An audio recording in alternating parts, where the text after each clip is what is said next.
We are live. Hello, everyone. I'd like to welcome you to a special double session of Digital Futures. My name is Leach. I'm one of the initiators of the Digital Futures project, along with Philippe Yuan. I'll be the host for this session, and in 2 hours' time, Matthias Del Campo will be taking over with the second session. We'll be finishing a little early today because of the need to have some time to transition from one session to another. And I should point out that this is the time that we'll be starting throughout the winter months. Because of the time difference, we want to make sure that we start in time for our followers in China. So it'll be starting at 9 a.m. in East Coast, 10 p.m. in China, and 3 p.m. in Central European time throughout the winter months.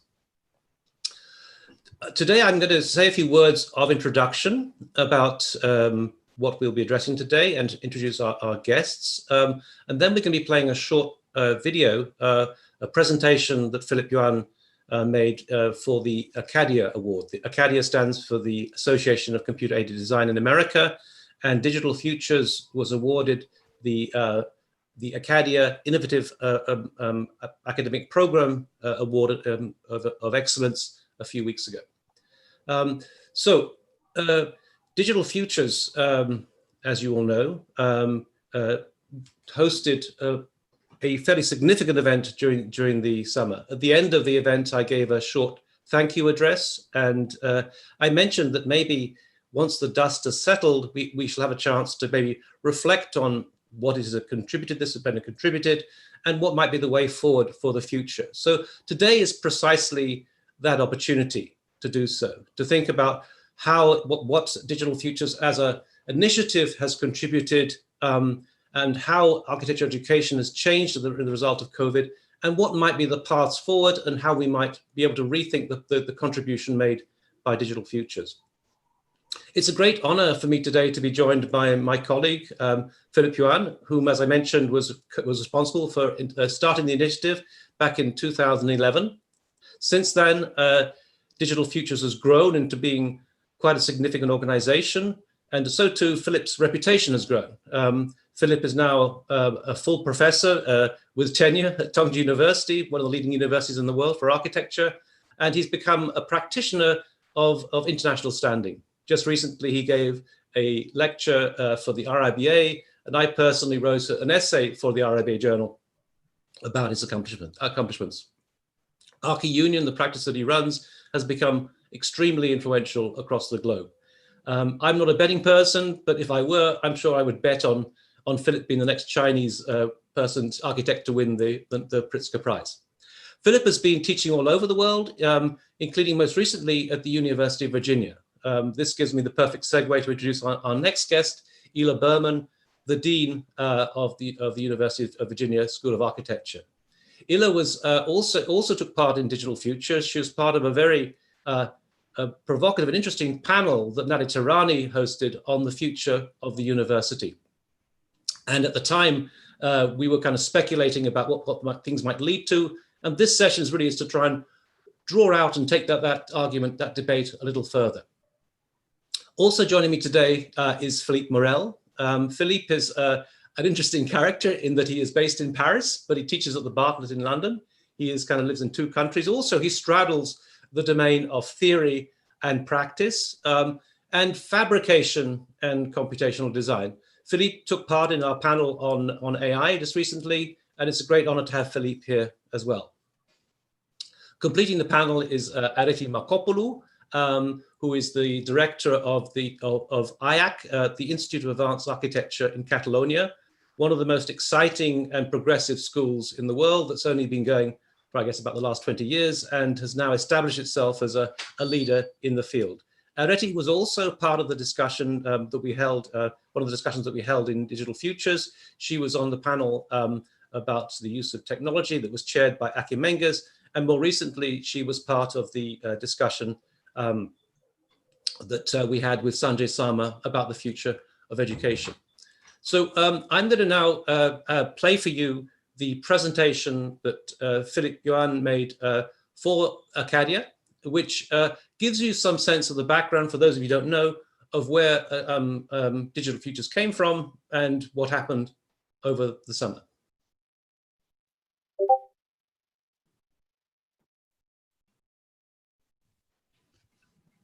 Hello everyone, this is Philippe Yuan from Shanghai. Back in 2011, Tongji University and University of Southern California started this event, aiming to build a non-profit global platform for research, education, addressing the role of digital in architecture and design. For the past 10 years, we hosted annual series of workshops, lectures, conferences, exhibitions, and published a number of books. We dreamed, learned, and talked about the future for the past 10 years. But now we are facing an uncertain future. The uncertainty of pandemic has shown us its influence on our daily lives, but also the endless potential of digital technology in education. Many schools have resorted to online teaching due to the inconvenience of social distancing. And it is definitely a new learning experience for most. The new environment has also reminded us about all the knowledge that comes with the digital world.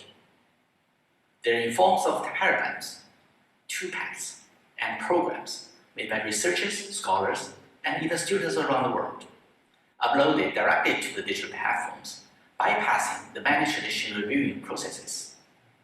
These new norms are making now the time to restructure our knowledge and education system.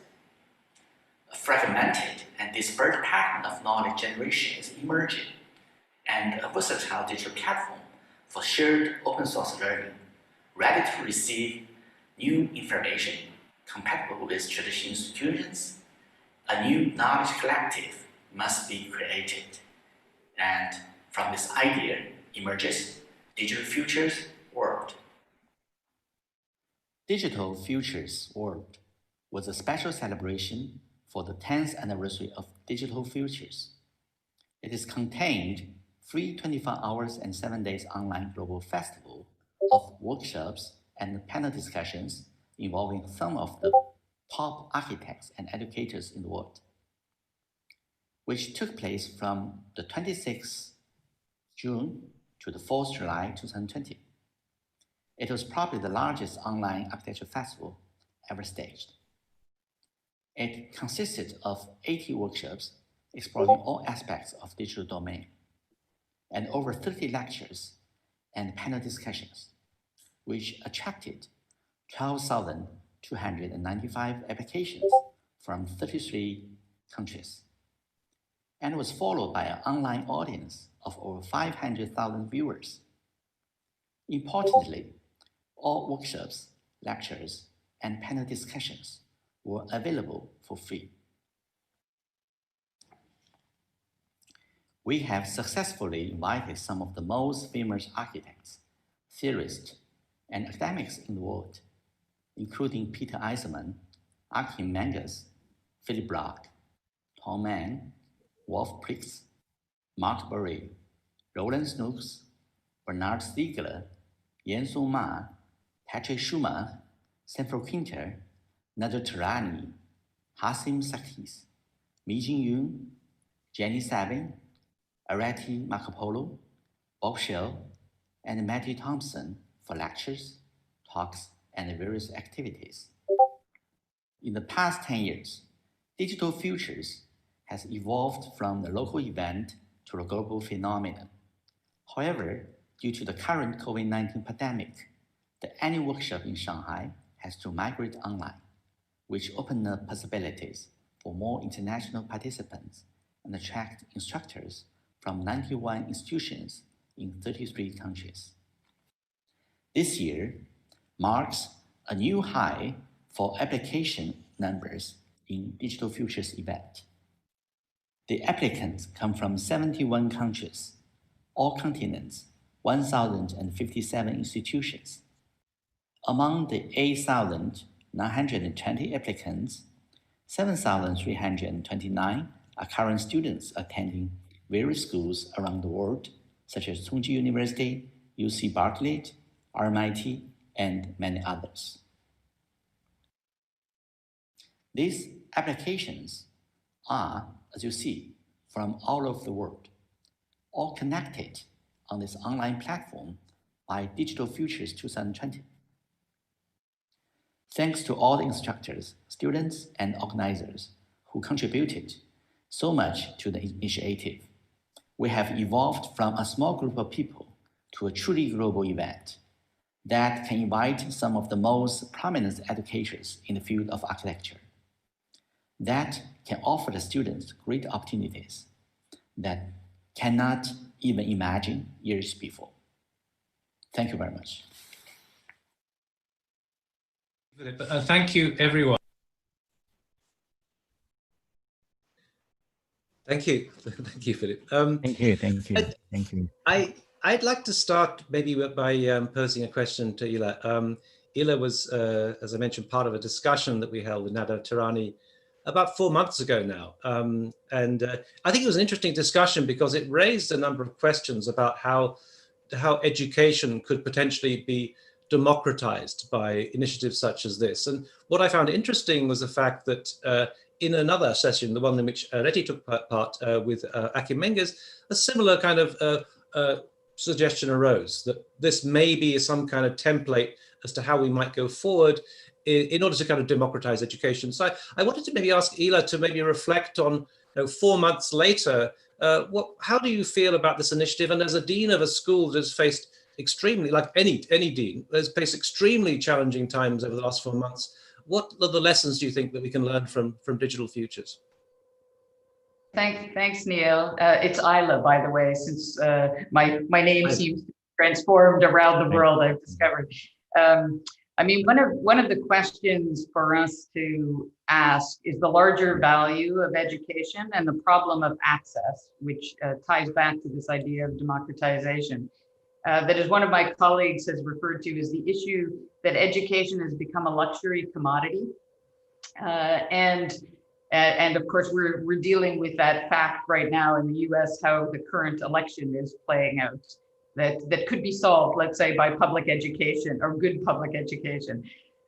So I'm interested in thinking about what an open source education might mean, or the democratization of education, and how we expand our interface. So, the world was forced into this paradigm shift by something that was disruptive of our normative material and physical connectivity, and that forced us into this kind of virtual agora, whether it was the classroom or workplace.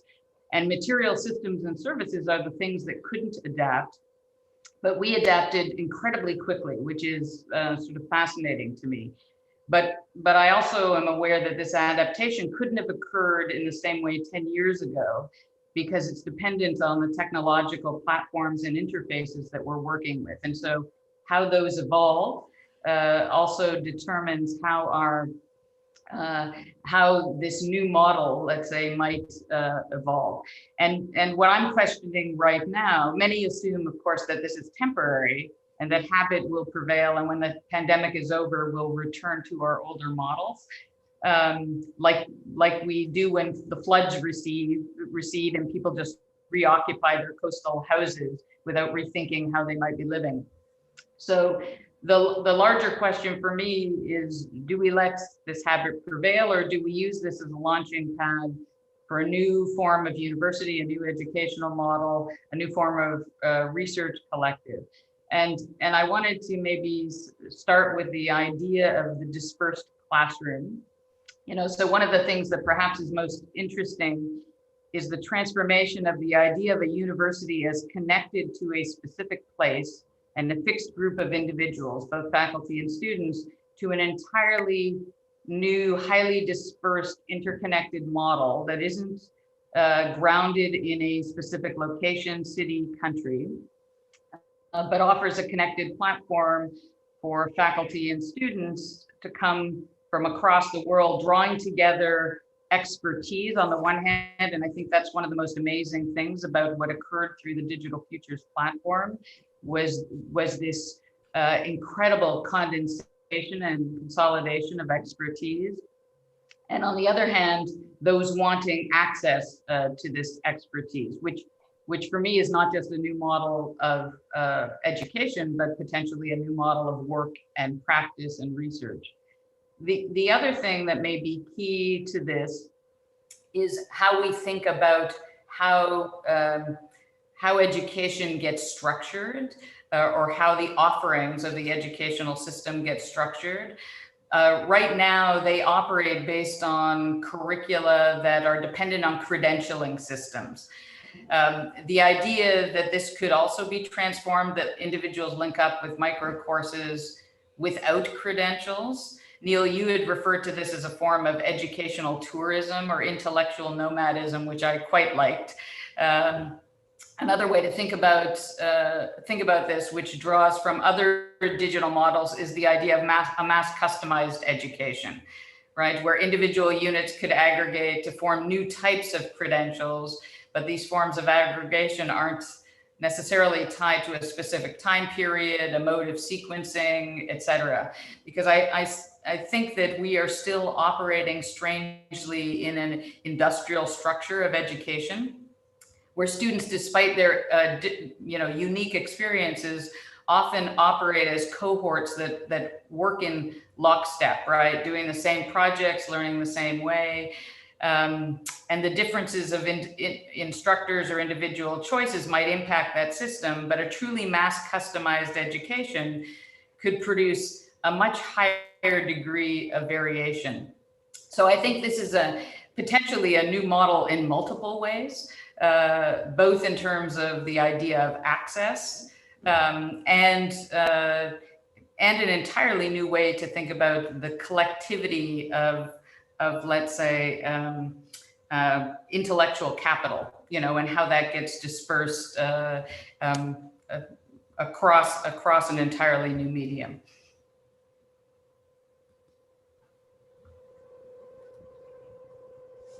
Neil, you got muted. Thank you, Ela. Sorry. Thanks a lot for The way that we're trying to think about developing this is a kind of a model as a sort of auxiliary, sort of supplementary form of education, not taking the place of standard education, but more a bit like a TED Talk. And we're thinking about these sessions as being somewhere between a cross between a TED Talk and let's say an issue of architectural design. So we thematize them in a certain sort of way. But I wanted to pick up on one particular comment that you made about the dispersed classroom, and pose a question to Areti, because Areti has been part of the Interchain group, which has been collaborating across Europe already. And I wonder whether Areti has any thoughts about how maybe a kind of dispersed classroom might operate within the logic of the future workshops for digital futures. Thanks, Neil, for the question. I think it's very relevant. Ela already made an introduction to this idea of distributed, let's say, classroom. I say that one of the most interesting things that, let's say, the crisis of the last month has shown to us is the fact that learning or education should not be dealt in a very strict, let's say, path of a kind of a top-down way of gathering people in a physical space around a central figure, which figure is usually the professor or the lecturer, and then follow this top-down model of one person teaching what he or she knows. But I think that what we have learned during these months is that physical space can be augmented, and therefore we can create this kind of distributed model of teaching and education, a distributed classroom, let's say, beyond any physical proximity. And what is most important to me is the fact that we have also reconsidered that central figure. No, we have reconsidered this kind of top-down traditional process of learning and teaching. And that is something that at IaaC we have been trying to do for many years now, on how can we really create not only distributed ways of bringing people together, but also distributed ways of learning. So in a way, the professors or the lecturers are not just content providers, but they are trying to transform into connection sources, because they are not teaching what to learn, but they are teaching how to learn, know how different kind of platforms, how different kind of ways of learning one could find. And what was interesting during, just because you also mentioned the InnoChain project, is the fact that there is cross collaboration across different, let's say, institutions or universities, so that this kind of distributed learning could be created in multiple spaces by multiple expertise, no? So the fact of having a virtual classroom, which was what we had this last month, was not ideal, especially for the ones that were working with fabrication and prototyping and learning out of making, no? That was really exhausting on the one hand and limited on what it could bring on the other hand as a result of this process of learning out of making. So one of the interesting things when you have this kind of cross, let's say, collaboration among institutes is that people could be distributed in the world, but they can also be connected in physical places. And these physical places are all around a central, let's say, or not a central, a decentralized, better said, model of how they are operating and how they offer services to students. And that is not new, of course, you know, like in Barcelona and at IaaC through our Fab Lab, we have been testing this model with the program of Fab Academy for many years now. So more than 120 laboratories connected around the world with classrooms with classes happening virtual, but then students have access to certain laboratories. They have access to certain physical equipment and infrastructure. And I think that is important, no? Because it rather, let's say, stays naive if we believe that education could just be virtual or online. That is impossible, especially when we're talking about architecture and design. It is impossible to just stay on that, let's say, digital cloud. We have learned a lot of things could happen there in the cloud in a very hyper-connected way, but we should not be limited there. So it's a kind, I mean, the future I see is distributed, but it's also requires a cross-disciplinary collaboration among institutions so that physical hubs and nodes could actually play a very critical role on how this education happens. No, I completely agree with you. And maybe later on we can discuss the possibility of how we might think about digital futures in terms of a multinodal future. And I completely agree with you about the question of how we need to reassess teaching and rethink what it is to be a professor. I'd like to bring Philippe Morel in here, because we're speaking in a sense in an Anglo-Saxon world, and Philippe is teaching at the Bartlett in an Anglo-Saxon world, but he's also physically based in Paris. And I just wanted to find out what, from the point of view of a kind of the French architectural educational system, what maybe we could learn from this. Philippe. Yes, thanks, Neil. First of all, congratulations, Philippe and Neil, for Digital Future. I mean, it's a very amazing initiative, and the past 10 years have proven that the result is just like amazing. All this workshop, all this intelligence, which is shared to anybody, I mean, with anybody all through the world. I think it's unique, you know. It's a very informal setup, but at the same time, it's obviously extremely well organized. This is what makes it also extremely relevant. It's an organization which is 100%, let's say, it's really made available by the new technologies. Obviously, we wouldn't even be speaking today without these new tools. So what I really like with this is it's really pushing the use of available technologies to the limit. I mean, it's not the limit yet, of course, because things are constantly evolving. But I really consider it as a truly post-industrial initiative. This is also what Ela was saying before. Most universities and most educational facilities are still organized according to an industrial paradigm. Here, with Digital Futures, it's really going beyond that.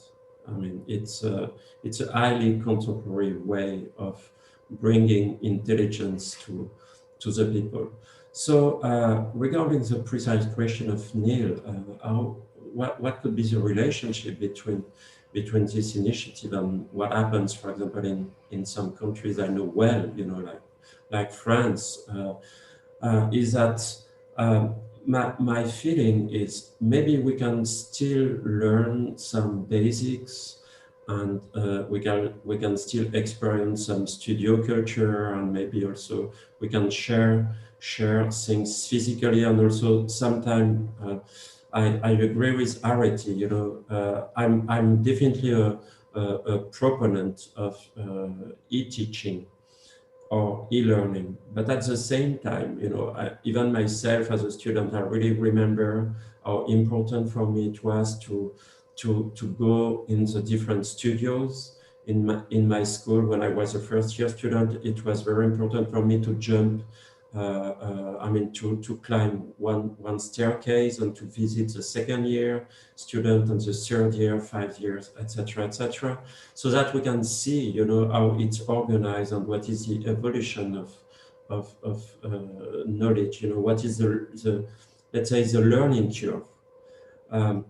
So I would say maybe this learning curve, which implies a kind of physical confrontation with matter, but also with models, with people, because yeah, I mean we discuss things in probably in a different way when you meet with people physically and when you discuss with people online. You know, it's not the same kind of engagement. Online things are a bit more polished, let's say. You know, it's maybe a bit less spontaneous because there is a kind of etiquette.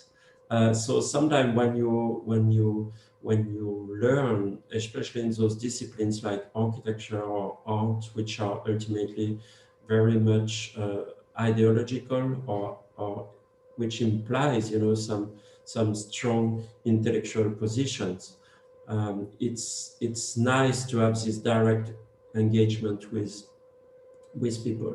But so I mean, Digital Future is bringing something on top of that, which is missing. I mean, one-to-one engagement within a school, within a physical school, it's okay, but it can become provincial extremely quickly. And what's so important for me with Digital Futures is that it brings an absolutely global vision of architecture. You know, things that even as a student, I started my school in my studies in south of France. Then I went to Paris because I mean it was supposed to be the best place, etc., etc. So, you know, still there. Even if France is definitely an advanced country, architectural education has never been really strong in France. It's, I don't know, maybe it's part of the tradition, you know, of different countries. I believe that France has good education for maybe for philosophy, you know, maybe math, physics or things like that. Architectural education has never been extremely strong in France. It's maybe during 19th century with the Beaux-Arts, it was strong. I'm not saying it was good, but at least it was extremely well structured and organized. So I was missing as a student there. I was missing a very strong international vision of architecture. This is why I try to be connected with the AA and with Colombia. university and with a couple of people who were capable of bringing me an international vision. So I think probably digital future, the best thing at the moment, the most important thing is that on top of the fact that it's bringing a completely free education and resources to everyone, it's also bringing the state of the art in international architectural discourse, which I think is really important. Thank you, Philippe. I was just thinking about the question of international. I guess what I find interesting is that I mean, a lot of us have been teaching in the centers, as it were, of education, the EAA, sorry, the Bartlett, and so on and so on. And in the past, it's really been people coming from outside to those places, and almost like the centers of education. What I like about what we've managed to do in the last few weeks is to try and operate in the opposite direction. In other words, we take everyone to Egypt, for example. The other day, Ahmed hosted a session in Egypt, and we're planning others to go to the Amazon jungle and to go to Bangladesh and so on and so on and so on, which means that we can reverse the direction. We can go and find out about them, which in a kind of curious way kind of mirrors the strange way that we're operating now. In the past, we had our television and the world came into the living room, and now the living room's going out into the world. So there's something definitely happening. And I personally, I think that internationalization is really quite important. I wanted to ask one more question to Philippe, and then I want to open it up so we can discuss among ourselves. But Philippe, the key question I guess I have for you is, I mean, in China, you guys are ahead of us in the sense that I see on WeChat these images that are almost horrifying to me. It seems horrifying that people are mixing and communicating without without masks and so on. And I'm just wondering, how do you envision the future in China? What are the precautions? Are you assuming that we're going to be going back to normal, or do we have this kind of backup plan to go online? What is the vision at the moment in China about the future of education? Thanks to all of you, especially, and we have two female voice and I think the two best female leader in the world in the digital, in the architecture world coming here. It's a great honor to talk to you. And we have the audience here around 3,000 in China on Bilibili to see what we're talking. I think it's a special promotion for DigitalFuture and for all of you. So thanks a lot for that. I think what we mentioned here for digital is not just about the form, it's not just about the discipline, it's about the kind of a media and communication, because it's really special because we organized in the past 9 years, maybe it's very local in Shanghai, DigitalFuture Shanghai. We invited people, expertise, and specialists coming to Shanghai. We met each other here and set up the workshop around 15 to 20 workshops every year. So it's all very physical and face-to-face. But this year, after the post-pandemic era, I think a special opportunity for us to rethinking on this kind of online communication.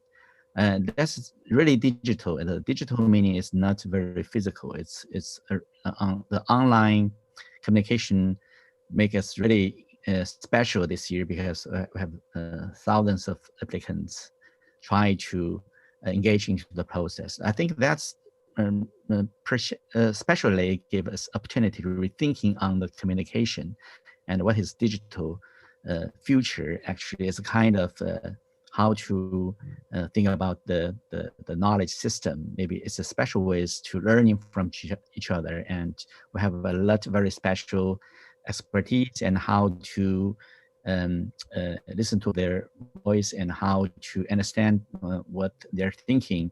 So that is really a special way, it's easy way to, especially for the people, the students in China or in the Far East. I think it's not easily to have the opportunity to get this kind of education in the States or in Europe. That's why it's booming, like especially influence to the world. So.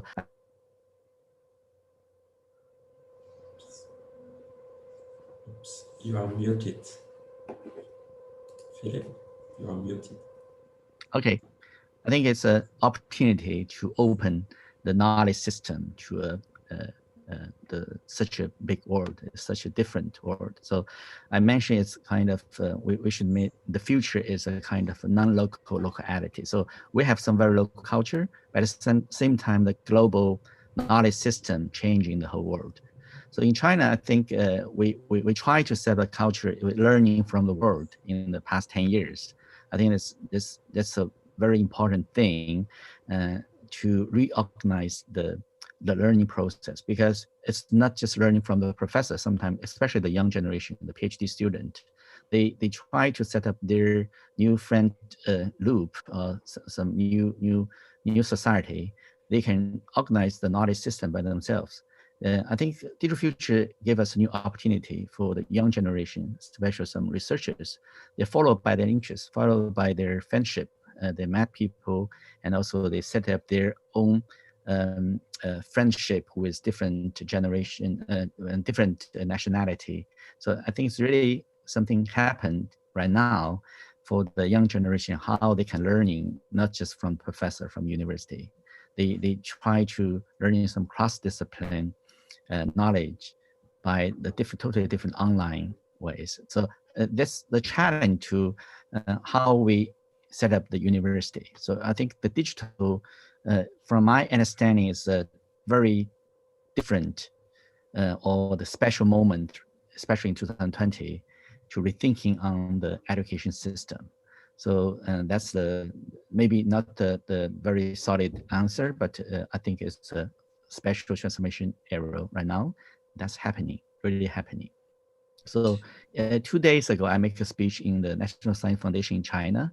So I mentioned the European InnoChain because I was invited to make a speech 2 years ago.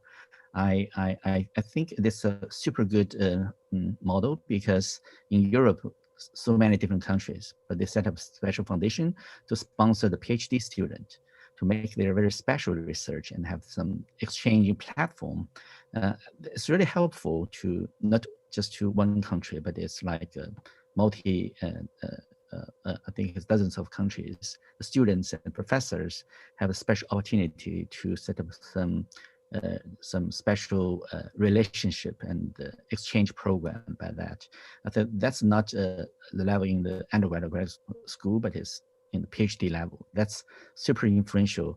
So we, in our country, we try to set up similar things in the future. I try to persuade in the national level here to learning from Europe. I think InnoChain is really a good program. And secondly, I think Ela is, I think, the best thing in the world. I talked to a lot of people in China. I met Ela really have a very strong leadership. And I think I can experience special family relationship between the students, professors, and in University of Virginia. I think because the Ela, you have a really strong organized leadership there. But what we are thinking right now is how to learning from this kind of culture that could come into the online ways. Digital Future is like a family right now, new, and we have a lot very young generation. And so the leadership here is not just from you and me, it's a lot of very young generation. They have a lot of energy to set up different kind of Digital Future Young, for example, the program. Most of them are PhD student background. So they invited the PhD student from Europe, from the States, and from South America, and from China. I think it's all different background, but we can see different kind of knowledge system from different backgrounds. Although that's totally different, but I think it's a very good way to learning how how different students, they set up different crossing discipline learning ways, a learning process. It's really meaningful, not just for learning a very special knowledge, but it's learning certain kind of vision and a certain kind of methodology, how to organize a special topic, special research.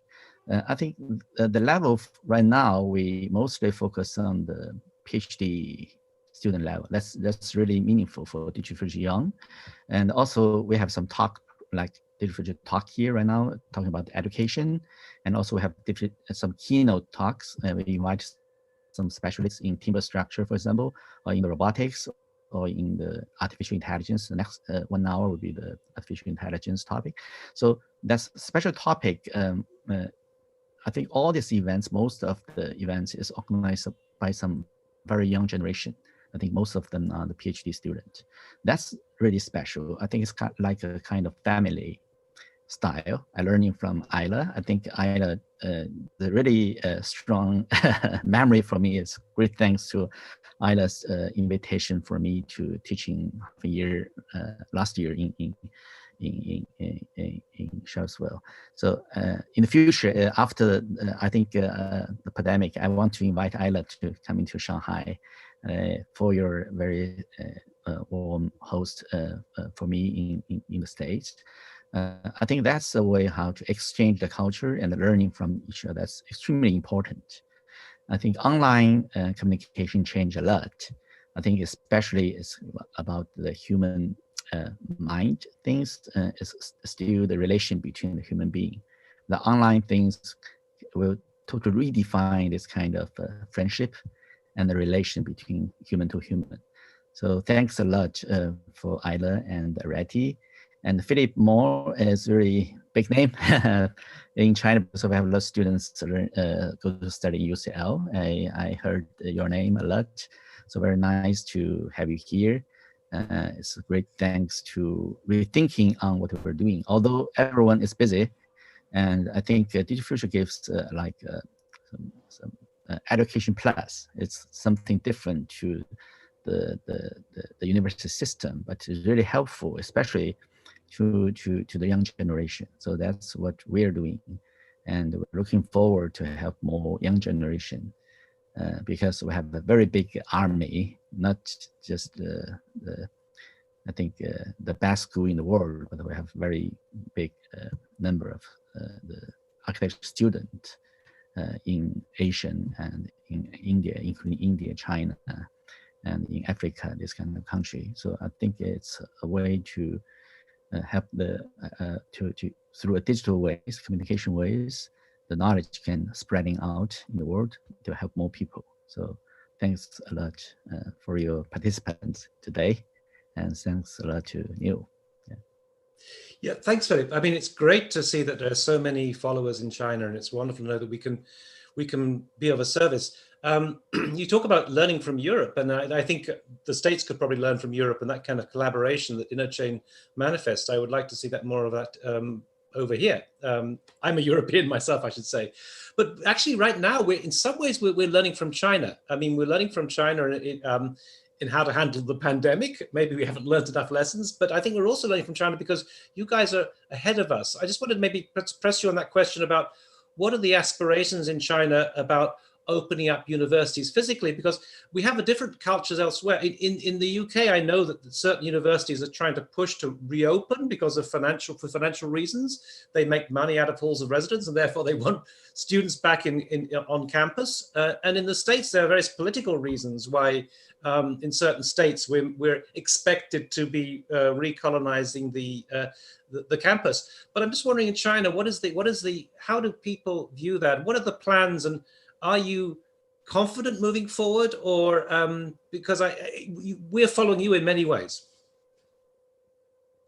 Okay, I think that's really important. I want to introduce the situation here in China. Actually, it's I think it's maybe China right now is the best or the most safety place in the world, because the government really doing something good through a very good artificial intelligence ways how to collecting the information from every individual citizens.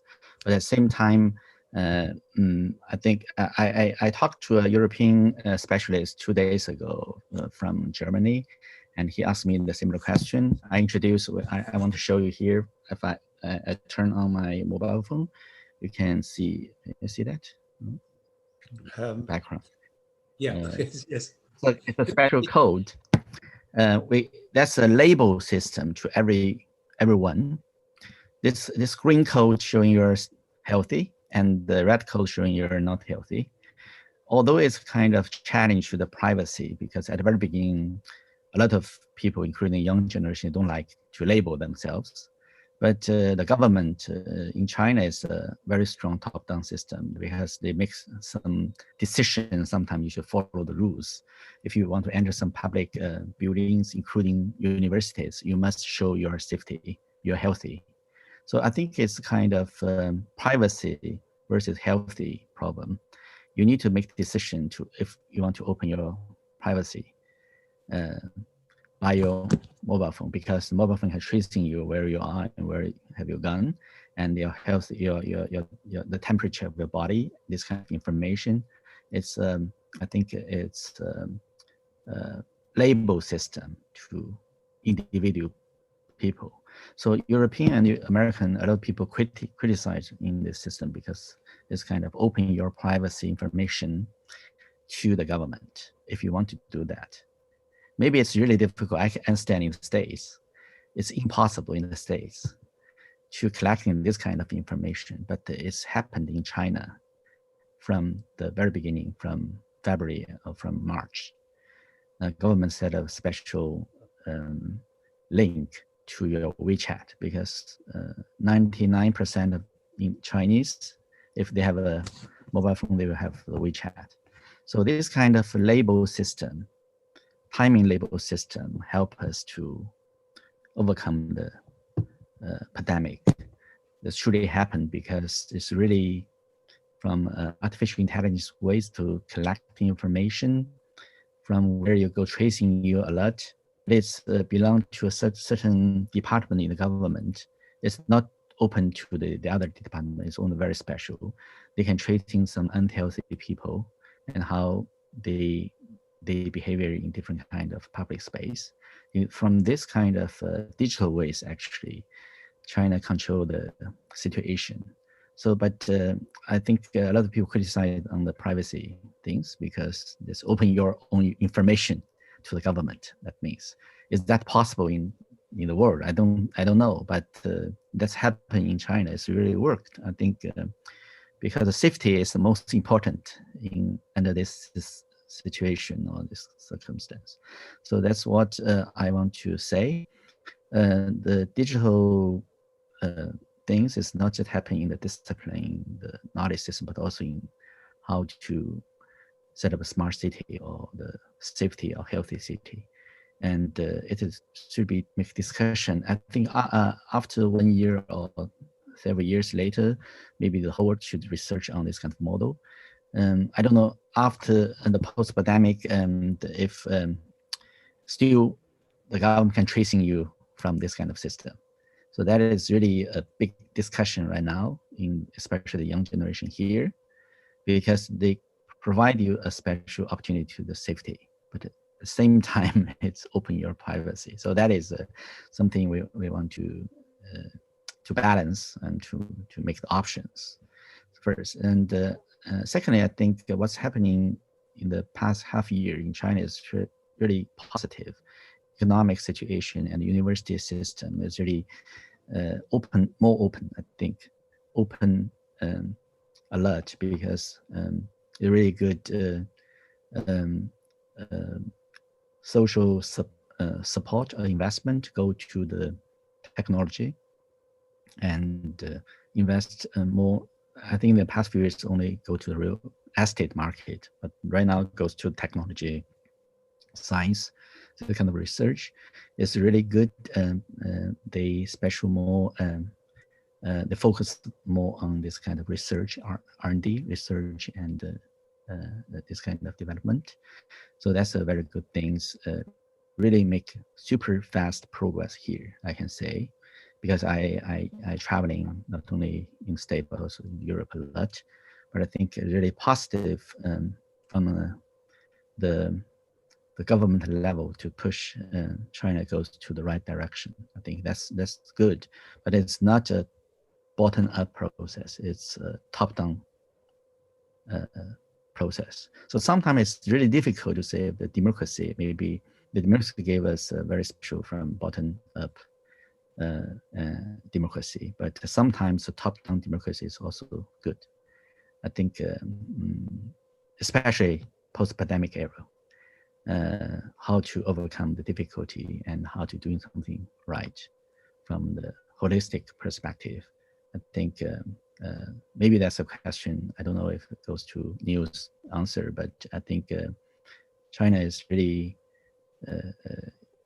doing something right to overcome the difficulty in the post-pandemic era. I think that's what's happening. Maybe. I think, Philippe, there's actually a number of intellectuals in the West completely agree with you. As Slavoj Žižek and Ben Bratton have spoken about the need for surveillance, because traditionally everybody's been suspicious of surveillance and especially government interference.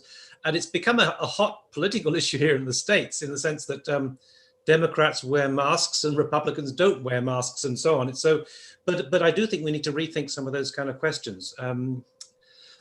Anyway, I want to try and open this up to a more kind of free-flowing conversation. So I would invite our panelists to maybe raise some issues. It'd be nice to kind of pick up further on some of those discussions. A lot of interesting points have been raised.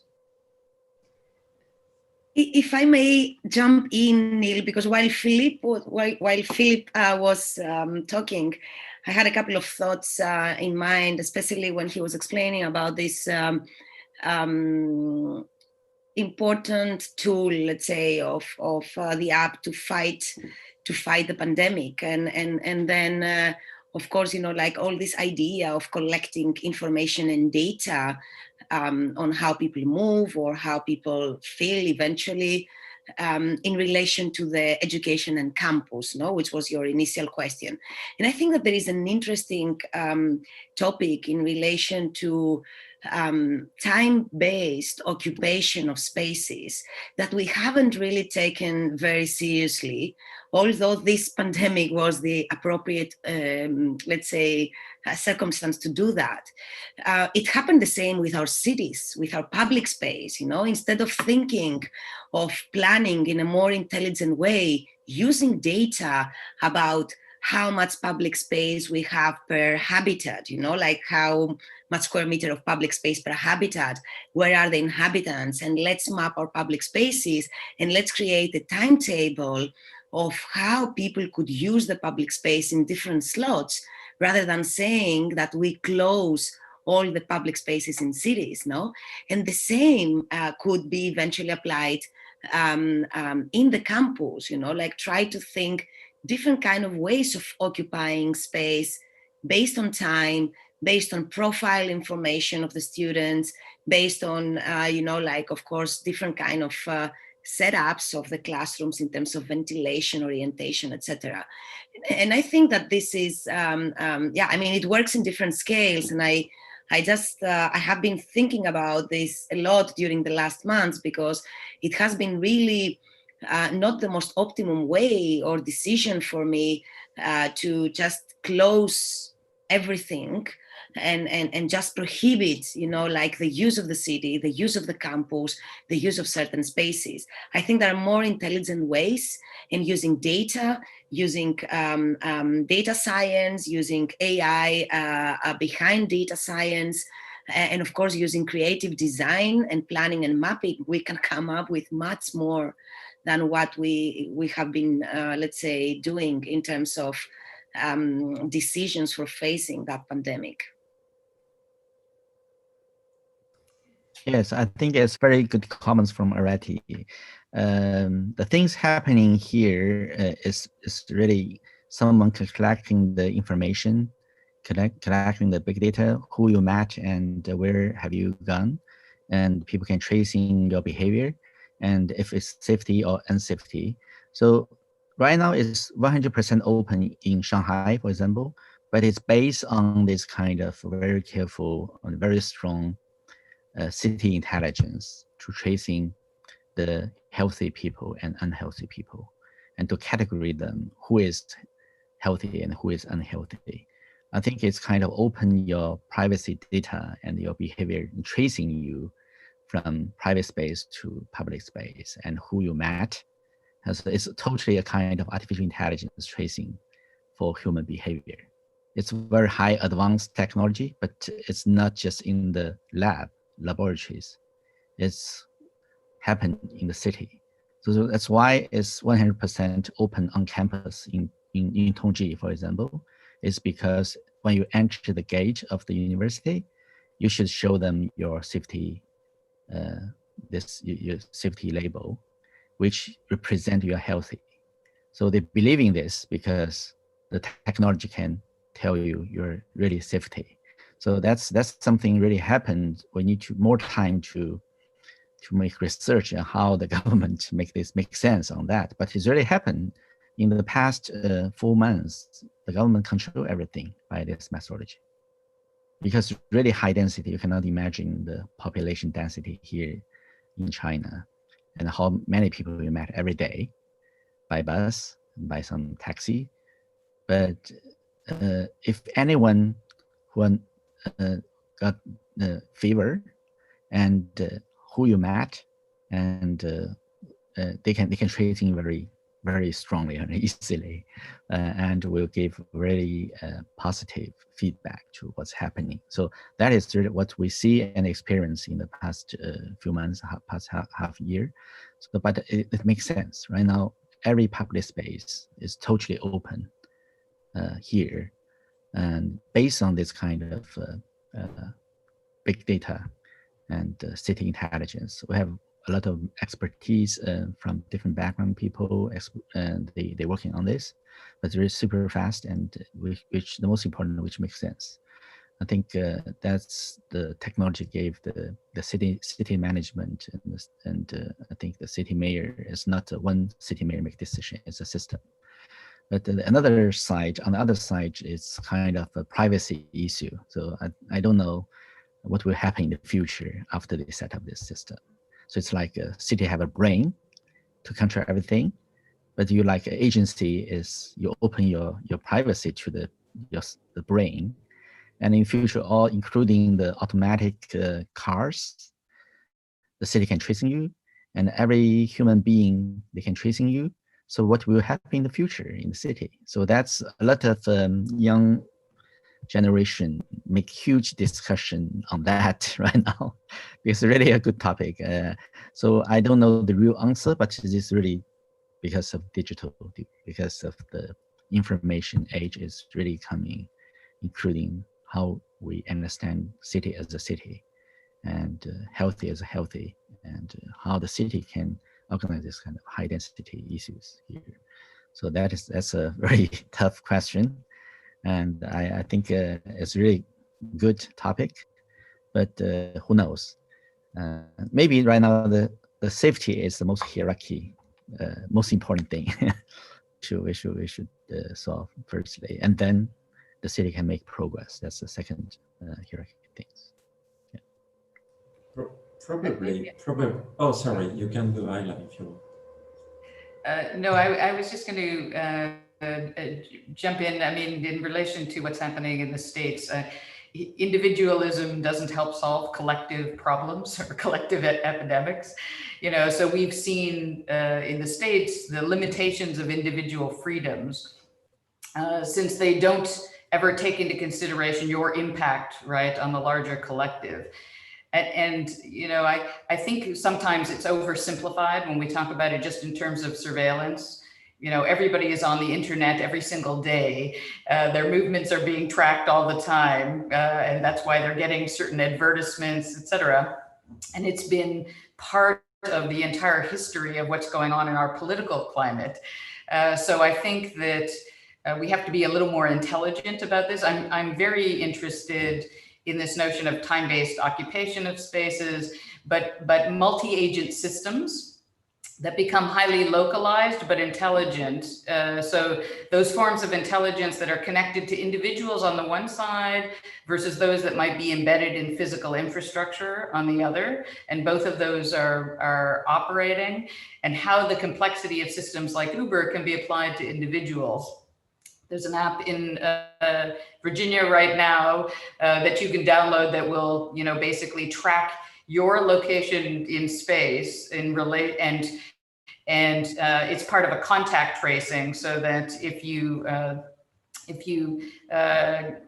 COVID, it can do your contact tracing by determining who you've been in contact with you know, but of course everybody has to have the app in order for it to work, because it's basically tracing your movements in space in relation to others' movements in space.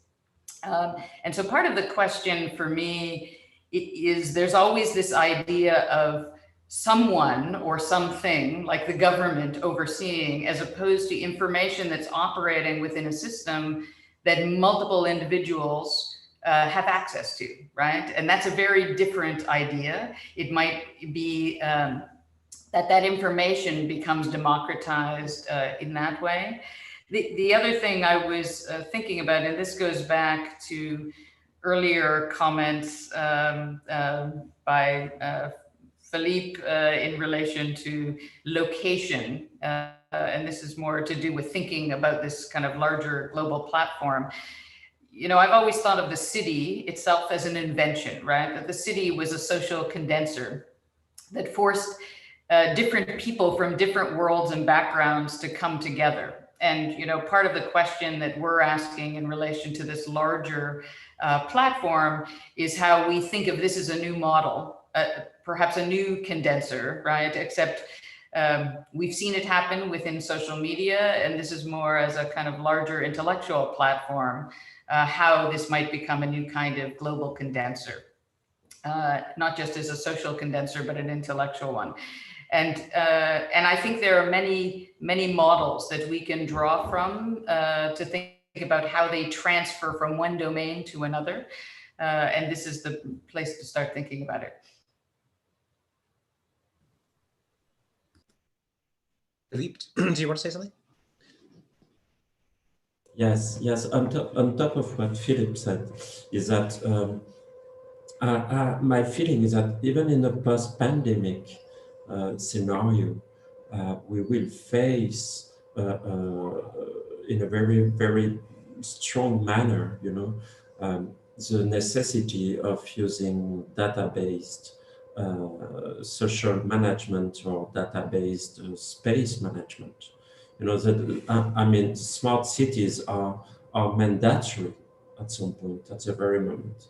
And I believe it's not even a matter of pandemic. The pandemic has shown us how necessary it is. And probably China is the only country with dealing with this in a satisfactory manner, because it's out of the question, for example, in France at the moment, to keep universities open, to keep public spaces open, etc., etc.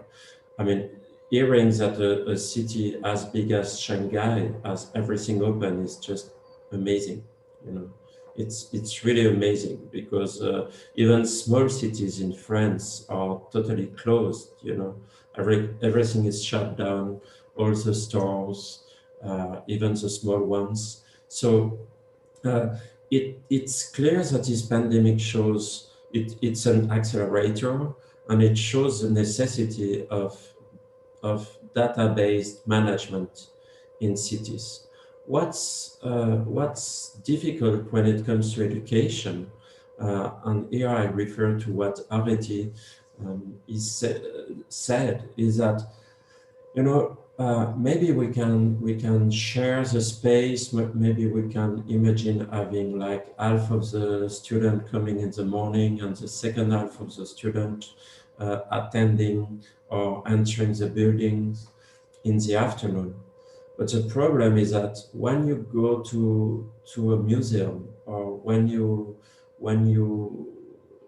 walk in a garden, you know, in a public garden, it's a very different problem and very different story compared to attending a class. Because if you visit a museum, it doesn't really matter if you do it in the morning or in the afternoon, because you don't have a teacher, you don't have professors. But just imagine how tricky it is to split a class in two. I mean, then the professor has to make his class in the morning, and he has to repeat the same class in the afternoon. So I would say one of the very important parameters in all this new social organization is the, I mean, it's an interaction, you know, when you don't have to let's say to receive something from someone, from someone precise, you know, like your own teacher, etc. It's okay. It's easy to deal with space management, let's say. I mean, not easy, but I believe it's reasonably easy. But if you have complex interaction, and if, for example, a teacher has to repeat his class 2, 3, 4 times a day, you know, he cannot cope with that. It's absolutely impossible. And here comes the necessity of online teaching, online platform. Because online teaching is the only teaching which really addresses this problem and which is really answering these tricky questions. That's my feeling. And probably smart city management, or let's say smart space management, is not enough when it comes to extremely precise problems, like having to receive a specific lesson from a specific teacher. You know, there is this problem of balance. On one side, you have many people. On the other side, there's only one. And again, a teacher cannot repeat itself 10 times a day. You know, to divide the time and to divide the space in 10. So either you have this extremely let's say intrusive or potentially intrusive applications, like the one which are used at the very moment in different countries, but which is successful in China. Or we say, okay, we don't want any intrusive application, but then there's no other way to solve the problem we will face, even without a pandemic, by not going online, you know. So that's my feeling, and this is again, this is why digital future is important, because at some point it answers problems which do not really exist yet, but which will exist, which will happen in the near future. For example, just imagine we will have 2 new billions of inhabitants. Obviously, we will need a massive educational offer. At the very moment, universities have, let's say, 10,000, 30,000, 50, sometimes 100,000 students, which is massive. I mean, when you have a university with 100,000 students, it's big. It implies an amazing amount of buildings, which needs to be maintained. It costs an amazing amount of money. It's extremely expensive.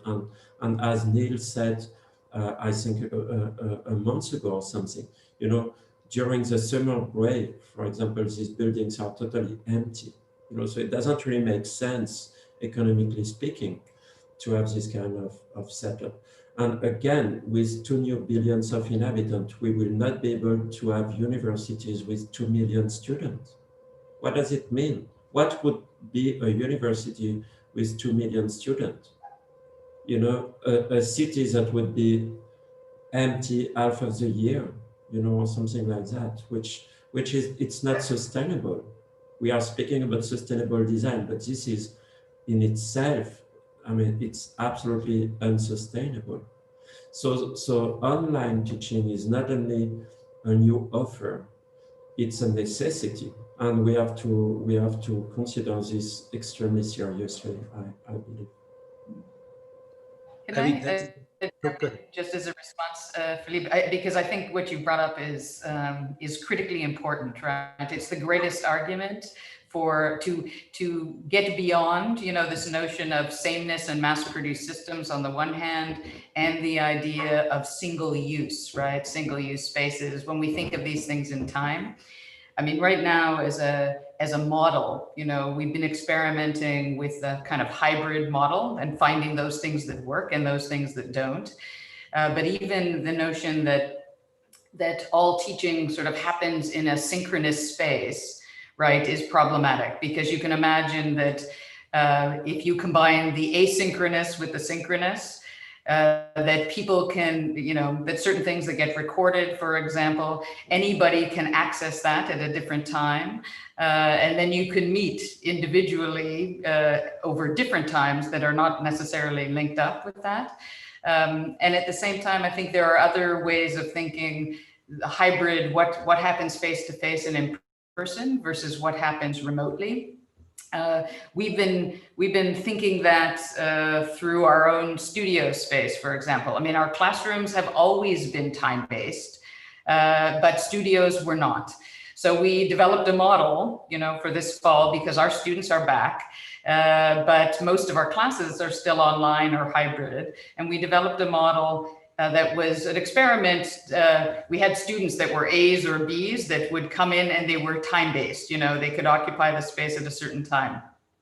And it was a challenge for studio because students didn't want to continually be moving their things. It was also a problem to be in the studio and then doing an online class, etc. So we're now experimenting with another model that allows a spectrum from students who want to be there socially distanced all the time to students who want to just come in and use it as a kind of resource.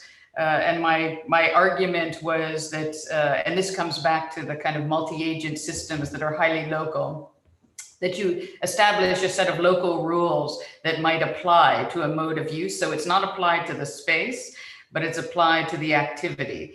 Because I always said we don't put lines on the sidewalk and we expect people to socially distance themselves, right, within space.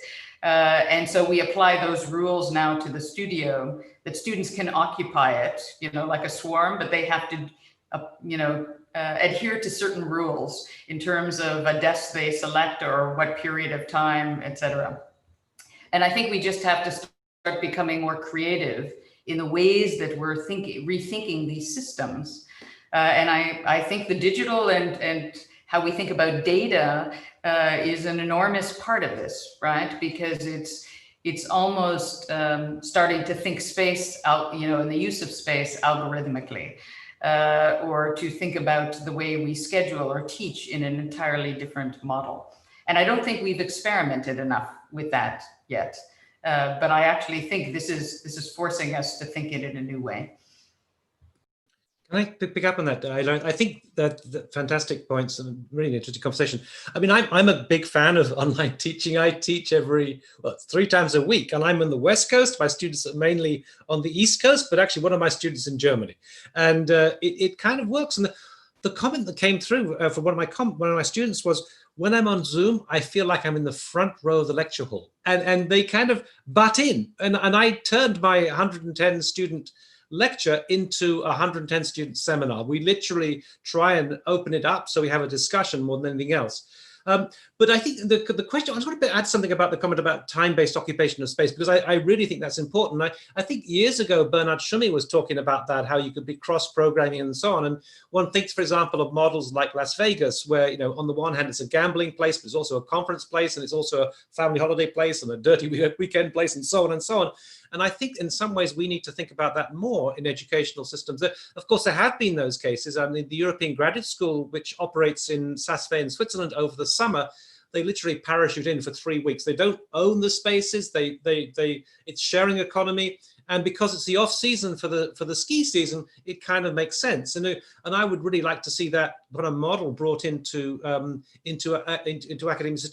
academic institutions. But the problem is, in some sense, I mean, it would be a great time now to completely rethink education and to launch a new university based on this kind of hybrid model. But in some senses, the institutions that we have are kind of hamstrung by their financial commitments to the buildings that they've got, that they are stuck with, and you can't leave them, and you can't necessarily lease them out if they're campus ones, remote from the rest of the world. But I do think it's a kind of, in a sense, an architectural problem for us to address. How might we be able to rethink the occupation of space and find more efficient ways of operating? If I may, Neil, I think that I really enjoyed the conversation and all the comments. I think that I mean, we have all been making so many efforts the last months to test new ways and new models. Ela was discussing about the way of reserving space. We've also tested that. We are actually doing it, and this idea of hybrid teaching has also been something very new. No, we knew the online. We do have online courses. We knew the on campus, but we have never really tried that kind of hybrid and combined model of some people on campus and some people online, and it becomes especially complex when those people online, half of them are in a synchronous mode and the other half in an asynchronous mode. So there is like a lot of new, I think, interesting formats, but also interesting modes of delivery. I mean, they change, no? The formats are changing, the modes of delivery are changing, the content should change as well. And it is an opportunity, as Neil was saying, to rethink education at a larger aspect, no? And if we try to just accommodate what we have been doing until now and trying to find the best way to do it as we were doing it before, I think that would be a fail for everybody. We definitely need to rethink the way we teach, what is a classroom, what is a studio, what is the campus, how big is the campus, what else should that campus have, no? Fortunately, in our case, our building is just in the limit, no, of what it can take. So it's not like we're suffering from empty spaces, but then we have a secondary campus in the forest, and there we are also working on a kind of a new incubation model to have some startups or some companies that they are spin-offs from the students. So there are so many different ways to actually transform the campus, which is the hub of learning, into an innovation hub and in a continuous learning hub, no? Because the other thing that I would like to highlight with all this online learning culture is the fact that a lot of people have started to familiarize themselves with this learning mode. And a lot of people have also realized that this could be, you know, like a unique opportunity for them to study, because there are so many people that they cannot travel, they cannot pay high tuition fees, they need to work simultaneously. So, you know, like this online model, the asynchronous models in the online format, they have allowed this. And I believe that this, on the one hand, is expanding access to education. And on the other hand, it changes the way that we see teaching or education. It's not just for a time period of our lives, but it's a continuous lifestyle. No, we keep on living and learning at the same time. We keep on working and learning at the same time. And I think that this is a fundamental change if we manage to have that for the entire society. No, it's not like a year or a 2 years or a 5-year break that I take to do a master's, a PhD, or to, of course, do my bachelor's, but it's really a kind of a continuous culture of learning along life. And I think that's fantastic. Just maybe we can just pick up on that and think about shift just towards the future of digital futures a little bit more. I mean, I think now is the chance to really rethink the future. I mean, Philippe and I have been talking about the future from the very beginning, and our publications were always had the word future in them. But actually what we were dealing with was not the future, but the recent present, what was the latest thing. And now we are confronting this, what I think is a kind of completely terra incognita, completely new possible terrain that was always out there. We didn't realize it, but allows us to operate in new kind of ways. And we need to kind of think about how we plan the future, but I think absolutely in a hybrid way, because you always are connected with place one way or the other. I always think that, you know, the fact that you could work anywhere doesn't mean that place is unimportant. It makes it precisely important, exactly where you are. And I think the one thing that Philippe and I, and everyone actually, to be honest, has to think about in the future is how we might imagine a kind of hybrid possibility for digital futures. I mean, I think in some ways, I mean, it was wonderful coming to Shanghai, and I love Shanghai. It's one of my favorite cities, along with Barcelona. But you know, it was for my students was impossible. They couldn't afford $2,000 to fly to Shanghai, and there are other students all over the world who won't be able to do that. So I imagine that we'll have to have some kind of hybrid model in the future. I could see that maybe the theory classes or the theory workshops could quite easily go online. And I was struck by how we were embracing the whole world in the one that we held over Digital Futures World.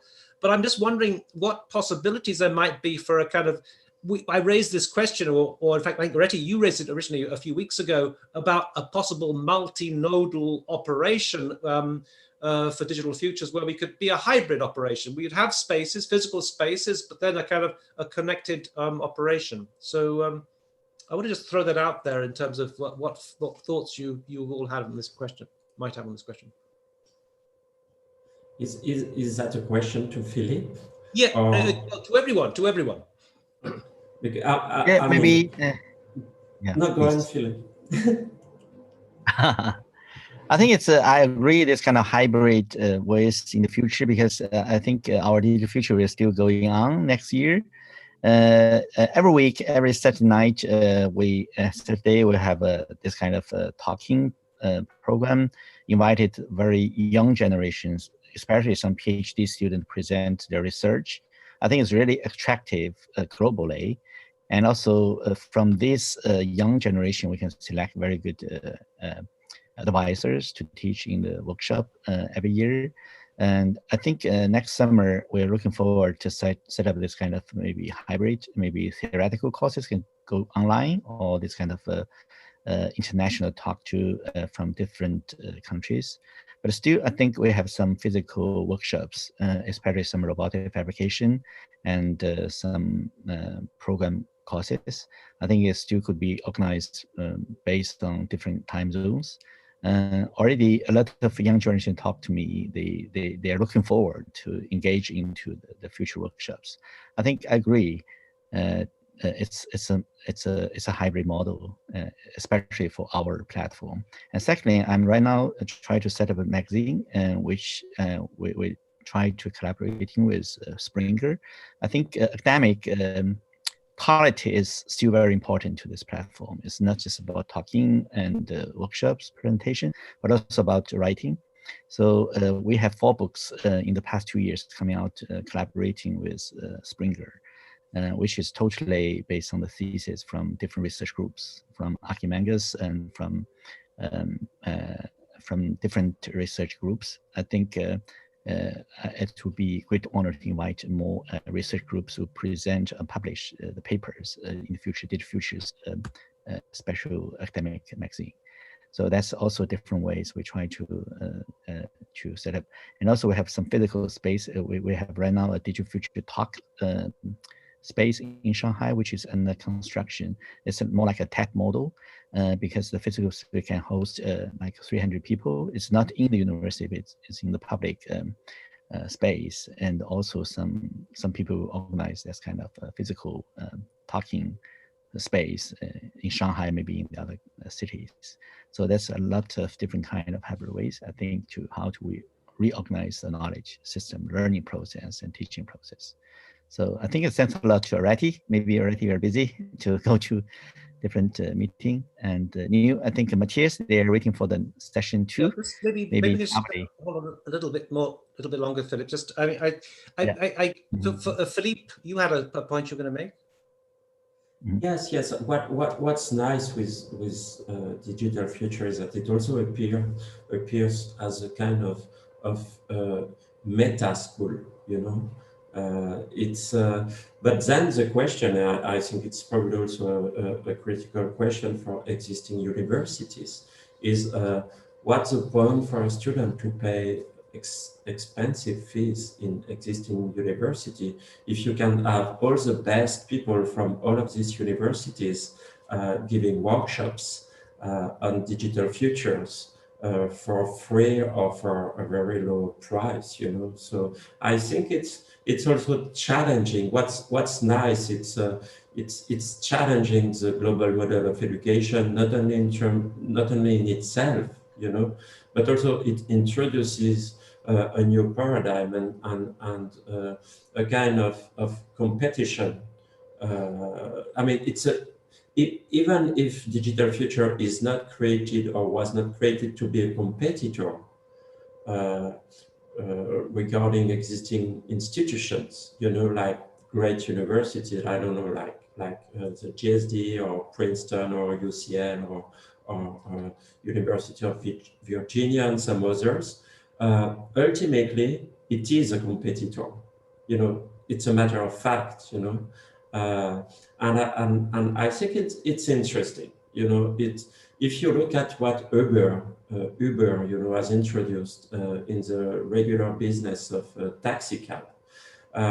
You know, taxi cab in Paris, they were amazingly bad.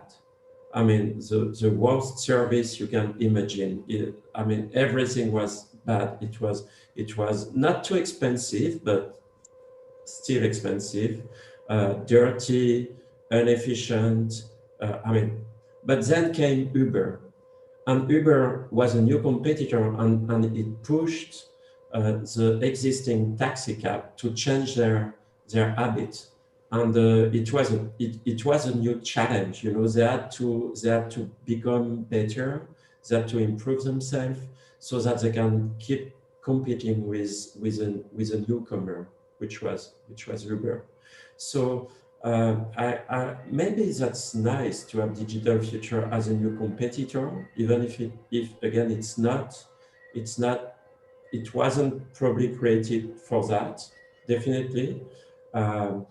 But again, that's a fact. It is a new competitor, and I think it will have a positive effect, not only in itself, but also that it will push the existing universities to be even better and to improve their own offer. I think that's a great point. I hadn't thought about the Uber model. I mean, there was the kind of cheap airlines and the EasyJet and so on, who forced the kind of big state airlines to revise their model. I guess the thing is that the possibility was always out there. It was, I mean, that existed. We just were just jolted out of our familiar routine and forced to address these things. And I think that's what was happening. I myself already, like a few years ago, were thinking, well, you know, why is it that I'm teaching this when there's a TED talk by someone else who's a real world expert that everybody has access to? And I think that in the end, it's going to be a question of how do we revise that existing model? It needs to be revised in some sort of way. So I would agree with that point. Ela, do you want to say something? Sure. I was going to, I mean, I love the Uber model, let's say, as a challenge to the monopolies, and in this case, a kind of educational monopoly, even though I think one thing that has been sort of unsaid is the idea of the meta school is still somewhat parasitic in relation to the larger university structure, right? Because all of those who are coming and doing workshops or doing sessions or lectures, etc., are fundamentally being supported by another structure, right? Like the older structure.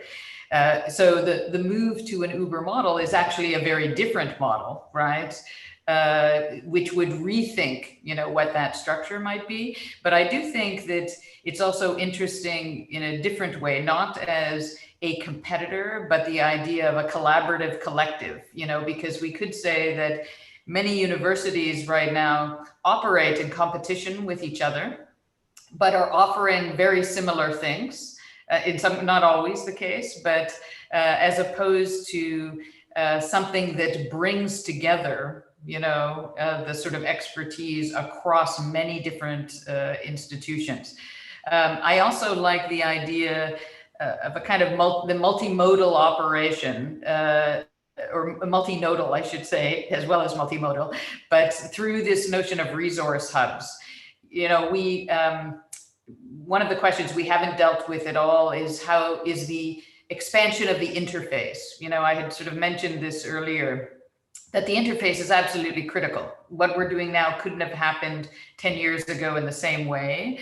And we witnessed this transformation within the realm of the digital that from the very highly immaterial explorations, like the work of the late 90s, the beginning of the millennium, to the much more material realm when computation linked up with fabrication. And so I'm asking myself the same question, you know, how we bring certain conditions of the material back into this larger interface that might have to do with how we extend the exploration of the interface between the digital and the physical as a way of exploring what this might be as a kind of larger system. And maybe the notion of nodes that operate as physical resource hubs that can be plugged into is one of the ways to think about it. No, I completely agree. Actually, the interesting question was, I mean, that the panel that Areti was part of with Akim Menges was kind of saying, well, what can we do now? We can't use our robots. And yet Martin Ford kind of commented, well, actually, in the age of COVID, you can use the robot because robots don't get COVID. So the question is, how do you actually operate remotely with these things? And Sumin Han came up with a great proposal. She was presenting her work the other day, and she was using AR to supervise a site in some other country. And I'm just wondering to what extent we might be able to use this mechanism as a way of democratizing resources and say, let's say fabrication. If you can operate through AR with a robotic facility somewhere else, then that opens up the possibility of everybody. I mean, it allows people to use that without investing the huge amounts of money in robots. I mean, that's been one of the issues right now. Certain universities have been building up a huge resource of these robots, and it's fantastic to have those things, but other universities in poorer countries don't have access to that. And so I was wondering whether we could use that as another mechanism of democratizing education in some way.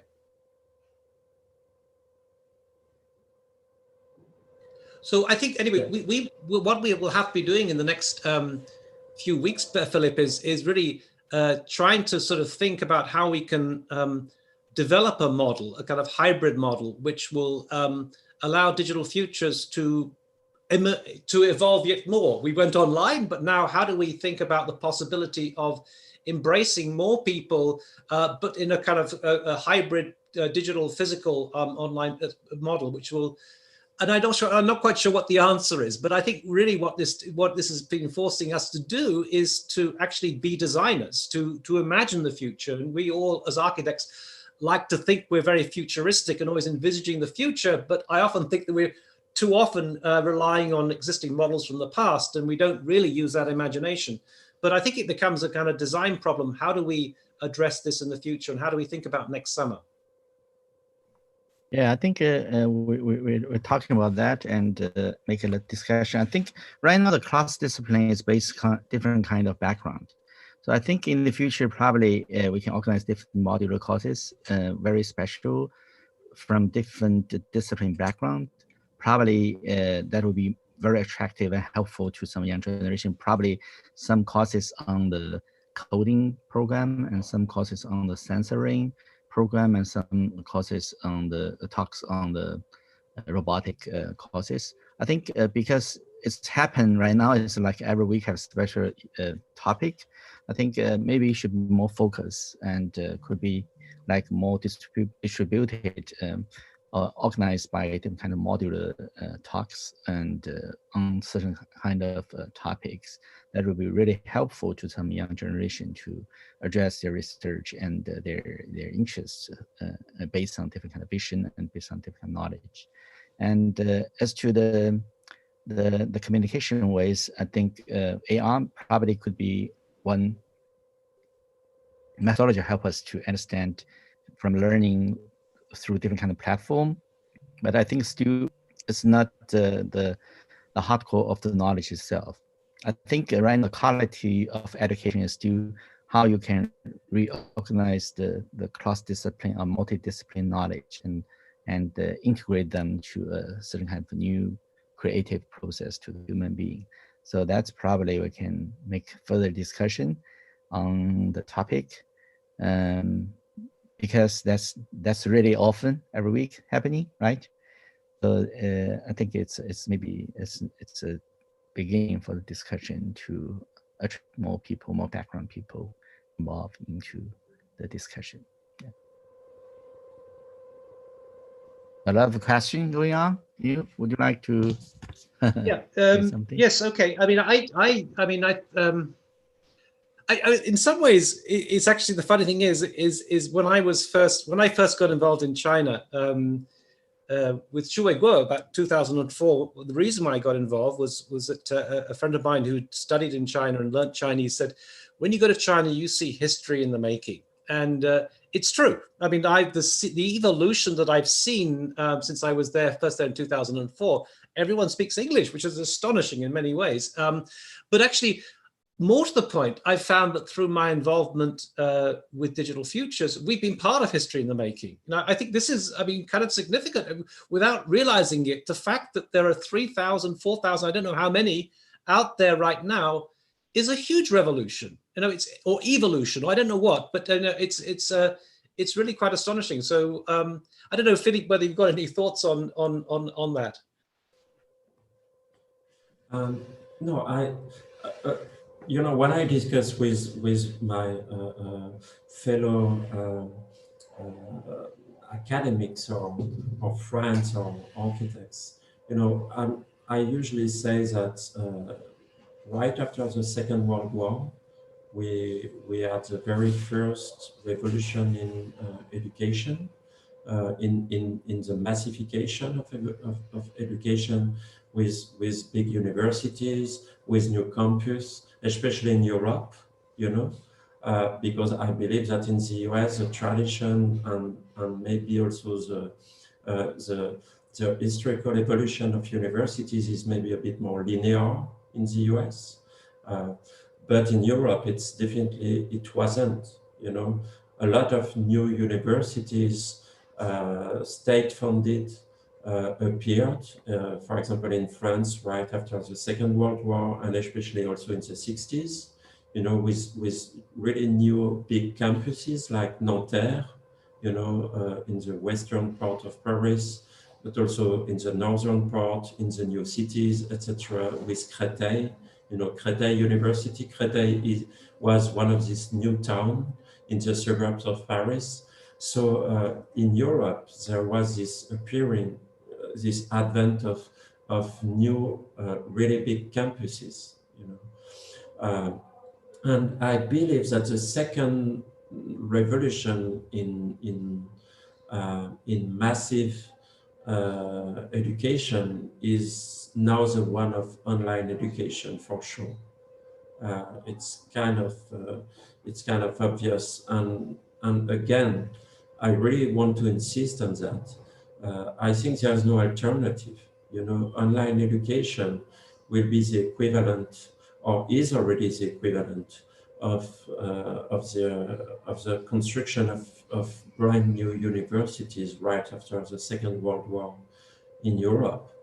It's going to bring a radical change. It will change also the sociology of the whole discipline of architecture. Because much more people will have access to really advanced courses, really advanced classes, which were so far limited only to very few places in the world. Maybe, maybe Columbia University, AA, Harvard, UCL, TU Delft, or ETH, or, all these places were extremely influential. And now there is this new online generation with thousands and thousands of new students.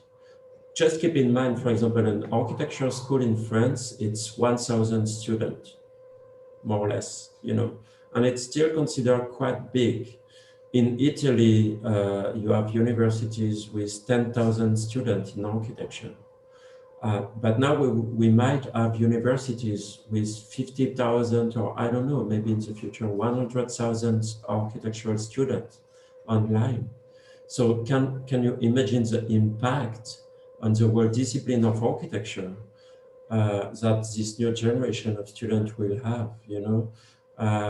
It's clear that among these 100,000 students, maybe we will have only a few Aldo Rossi, maybe a few Herzog and de Meuron.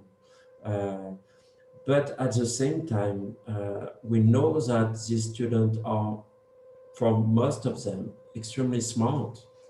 So maybe we will, I mean, maybe some people will say, yeah, what matters is to have one Aldo Rossi, and we are not going to have tens of them. But maybe they are wrong. Maybe we will have, maybe on 100,000 students, maybe we will have 1,000 Aldo Rossi, you know, which is only 1%. But 1% on 100,000, it's big, you know, it's 1,000. So it's clear that we won't be able also to identify with Godfather figures like Rossi, or later on like Eisenman and Colas, and because again, we will have so many extremely brilliant minds thanks to this new online education, that, you know, it's again, it's gonna be really different. You know, when I was a student, it was important to read a book from Rossi, or, I mean, obviously, I was interested in, even if nobody would tell me to read those books. But it's clear that you have to read Rossi, Tafuri, Eisenman, Colas, and maybe 5 or 10 others. But what happens if you have, again, 1,000 people who come up with amazingly interesting architectural propositions? And then, you know what, I believe that what will happen in architecture is what happened in mathematics. In mathematics, we have hundreds of thousands of mathematical theorems, which are proven every year. And no living mathematician is capable of understanding the whole of the mathematical discipline. And I think this is what will happen in architecture. It never happened. My feeling is that it never happened in architecture. Most architects can still understand everything which is happening in the discipline of architecture. I think this is not gonna last. Philippe, that's a fantastic moment. So thanks a lot to Philippe. Because yeah, we have Matthias de Campo, who organized another session and waiting online. So I think it's great thanks to Ela and to Areti and Philippe. I think it's a great honor to talk to you, and especially Ela, with long time no see. It's great thanks for your talk, and we have a lot of audience here in China. I don't know on YouTube. Maybe you have a lot of international audience. So Neil, I think we should wrap up very soon for Matthias. So Absolutely. Thanks a lot to Ela, to Philippe, and to Neil. I think thanks to those people out there. Maybe there's some Aldo Rossi's listening to us. That no, I hope so. right. I'm sure. You know what? Statistically speaking, it's more or less sure. Yeah, that's a fascinating thing. We should wrap up. It's a great pleasure to have you, Philippe, and Areti, and Philippe. Thank you so much. And for the people on Bilibili, they'll be playing a video now. Those people on YouTube and elsewhere, come back in 15 minutes time, because for a Matthias del Campo session on AI. Thank you so much for our guest today, and thank you to the audience. Thank you to the team making